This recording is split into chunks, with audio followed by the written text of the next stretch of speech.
L'exposition Dialogue, regard d'artistes sur la collection Géo-Charles est d'abord le récit de rencontres entre des artistes et un lieu patrimonial, le musée Géo-Charles d'Échirolles.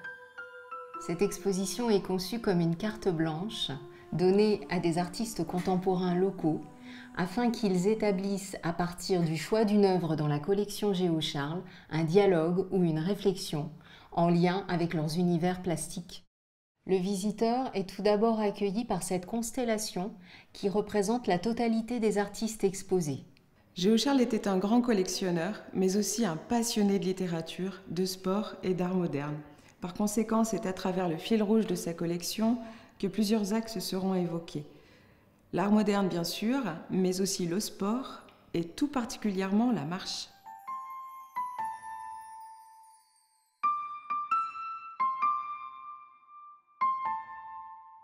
Avec Jean-Marc Rochette, nous ne sommes pas dans la narration. L'objectif de sa peinture n'est pas de raconter une histoire, mais il réside plutôt dans le plaisir contemplatif. L'artiste s'inspire de la nature et de l'immensité de ses paysages. Ce qui nous frappe dans sa peinture, c'est l'énergie qui s'en dégage.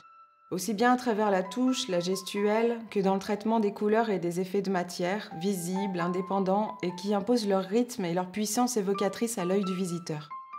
Jean-Marc Rochette avoue lui-même qu'il y a un côté primitif dans sa façon de peindre.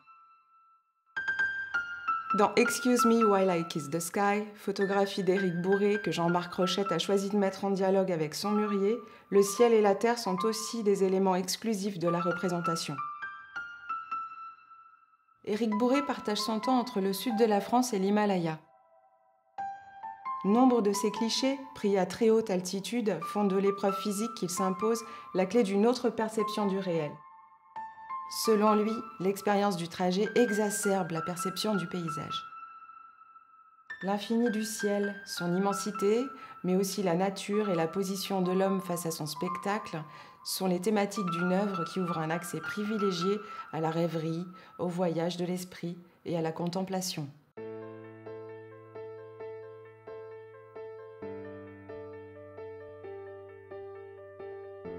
Pierre Canaguier est fasciné par l'instantané. Son désir est d'aller vers la profondeur des choses tout en restant attaché au caractère spontané de ses prises de vue.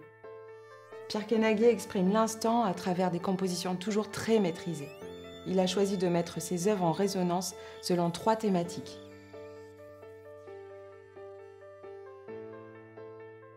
Ici, la priorité est de montrer le réel dans son infinie complexité. C'est la disposition abstraite des volumes et des lignes qui prime, et non pas la chose photographiée.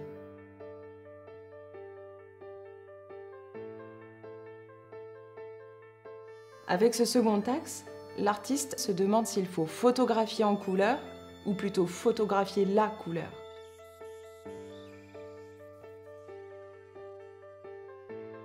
C'est en travaillant le monochrome que le photographe atteint dans ses clichés un véritable effacement de la réalité au profit de la couleur. Le choix du format carré est très important dans ses photographies. D'une certaine manière, il participe à l'élan de Pierre Canaguier vers l'abstraction. C'est un peu comme si Pierre Canaguier voulait nous montrer l'apparition d'une autre dimension de la réalité.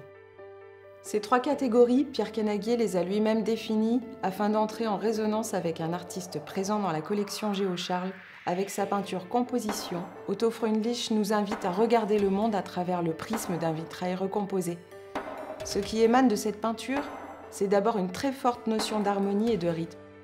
L'œuvre abstraite d'Otto Freundlich, à l'instar des photographies de Pierre Canaguier, nous invite à voir au-delà de ce qu'on regarde.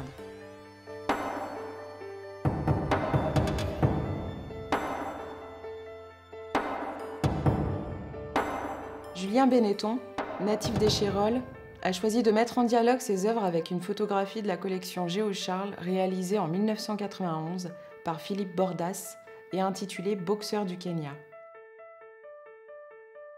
Comme on le voit à travers cette grande toile intitulée « The Bag », la thématique du portrait est un des sujets de prédilection de Julien Benetton. Ce tableau est une commémoration. Il a été composé en souvenir de la brigade anti-guinouze, une bande de jeunes échirollois qui avaient fait du parking du cinéma Pathé son lieu de prédilection. C'était en 1993, année de sortie du mythique premier album du Wu-Tang Clan, célèbre groupe de rap. Près de 20 ans plus tard, en août 2012, Tous se sont retrouvés au même endroit pour réaliser ce portrait de groupe environné de multiples références à la culture populaire du début des années 90. Ce tableau dépeint avant tout l'appartenance, celle qui consiste à s'identifier à un groupe, un quartier ou à une microculture. Face à The Bag se tient le boxeur du Kenya de Philippe Bordas. Photographe attitré du chanteur MC Solar, il parcourt aussi l'Afrique à la rencontre des populations pauvres des banlieues de tôle et des ghettos. On voit ici le portrait frontal d'un jeune boxeur posant avec ses gants. Les jeux de clair-obscur font bien ressortir le physique et le regard guerrier du jeune boxeur, car l'artiste a pris soin de mettre en valeur tout autant la puissance du corps que la force mentale de ce sportif kényan. De par la disposition des deux tableaux, Julien Benetton a naturellement évoqué un face-à-face. Ce face-à-face qui dévoile un jeu de regard inévitable entre les modèles, mais aussi avec le spectateur.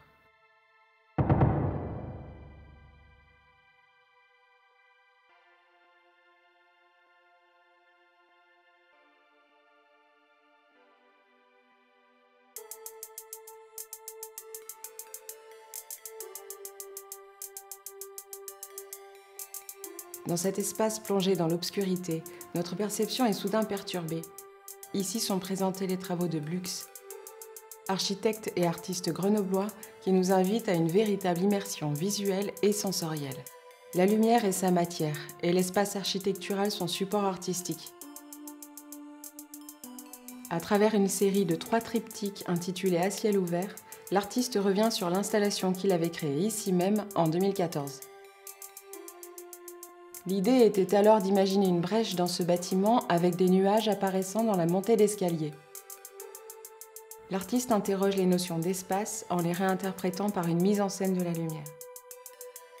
Les rapports d'échelle et de volume sont perturbés au regard du jeu entre intérieur et extérieur, perception que le visiteur expérimente lui-même depuis son point de vue. Le dialogue s'articule alors particulièrement bien entre cet extrait de l'installation À ciel ouvert et une œuvre de la collection Géo-Charles choisie par Blux. Il s'agit d'un dessin au graphite sur papier intitulé Collioure que Léopold Survage a réalisé en 1926. Cette esquisse préparatoire préfigurait une série de peintures questionnant une nouvelle représentation. Dans les années 20, le mouvement cubiste génère des œuvres où sont représentés des objets analysés comme si l'artiste multipliait les points de vue. Dans sa représentation, Léopold Survage procède au rabattement des plans, tandis que Blux, lui, rabat les espaces.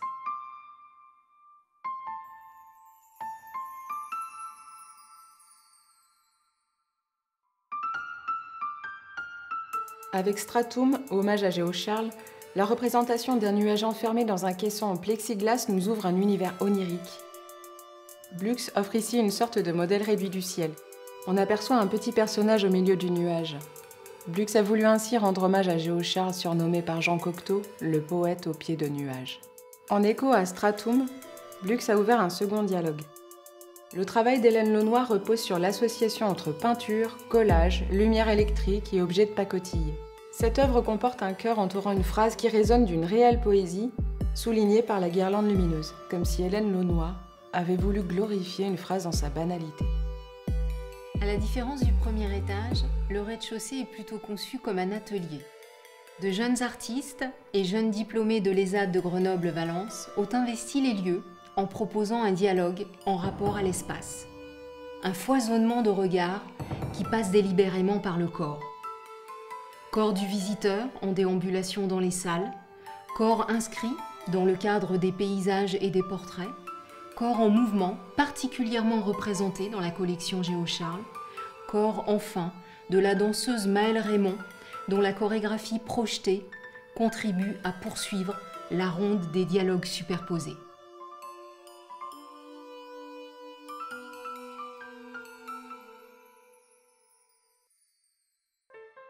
Axé sur la thématique de la marche, le travail photographique de Camille Barjou, professeur à l'École supérieure d'art et design de Grenoble, est issu d'un projet réalisé dans le cadre d'un cours d'initiation à la recherche axé sur l'écologie, la montagne et l'art.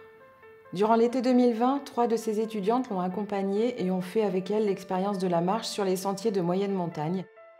Elles avaient choisi de retranscrire leur cheminement et leur lecture dans une série de 9 cartes postales qu'elles déposèrent ensuite dans les refuges, élaborant ainsi une correspondance ouverte pour interpeller sur les poétiques du dehors. Cette série de 9 cartes postales est mise à la disposition du public de l'exposition. Le but est d'inviter les visiteurs à les déposer à leur tour dans d'autres refuges. C'est aussi une manière de les inviter à la marche. Cette poésie de l'extérieur et la richesse de l'expérience vécue ont fait écho chez Augustine B., l'une des étudiantes qui a choisi, pour dialoguer avec leur travail, cette œuvre de Pierre Gaudu, peinte en 1989 et intitulée « Limites hautes ». Pierre Gaudu est un marcheur, un artiste qui, dans son travail, cherche à restituer la beauté de l'itinérance. La nature revêt ici un caractère onirique, imaginaire. On ressent une impression de paysage magistralement servie par la touche impressionniste de sa peinture. Pierre Gaudu joue clairement avec l'espace à travers les 3 panneaux de son œuvre, et une énergie forte se dégage de son kaléidoscope imaginaire.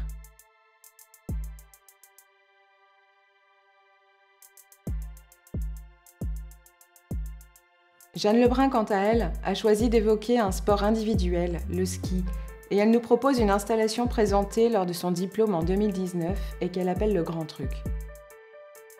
Le Grand Truc était un téléski qui passait juste à côté de chez elle jusqu'en 2005.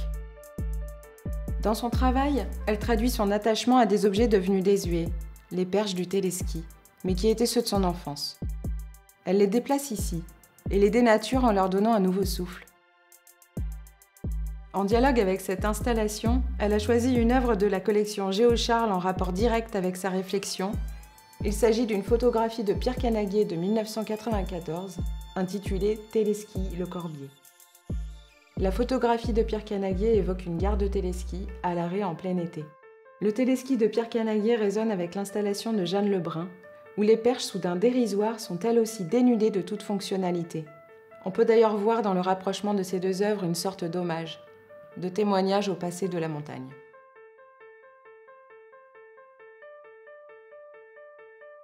Si je peux exprimer un souhait, ce serait qu'au terme de ce parcours, vous repartiez du musée Géocharles avec l'impression qu'en réalité, le dialogue ne fait que commencer.